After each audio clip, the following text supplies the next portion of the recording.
Welcome back. Today, I will be testing a multi-timeframe MACD indicator.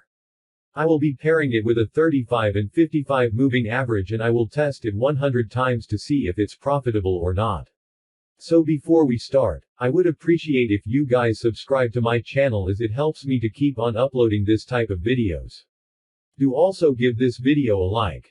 Thanks a lot. Now back to the video. The time frame that I will be trading on is going to be the 15 minutes time frame. I will trade on a stock called Micron, also known as MU.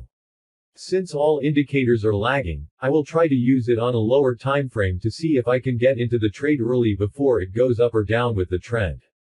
One downside to using a lower time frame indicator is that it will have a lot more signals. So to counter that, I will only take a maximum of 2 trades at any given time.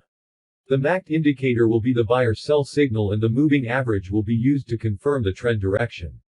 If the 35 moving average is above the 55 moving average, it means that the trend is up. And if the 35 moving average is below the 55 moving average, it means that the trend is down. Once we have confirmed the trend, we will then look for an entry signal. For that, we will look at the MACD indicator. In my previous video, I have showed you on how to look for an entry signal on the MACD indicator. For those of you who have not watched the video, please watch it, as it will be very useful for you. I will put a link down in the description section below for you guys to watch it. As you all know, before placing a trade we must have an entry and exit plan.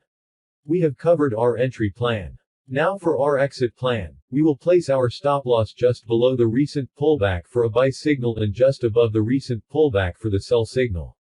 We could also place the stop loss just below the 55 moving average for buy signal, or just above the 55 moving for sell signal. This will be depending on the chart. So without further ado, let's start.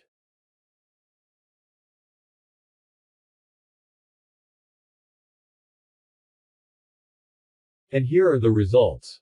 Do comment down below what indicators do you want me to test out next. See you guys soon.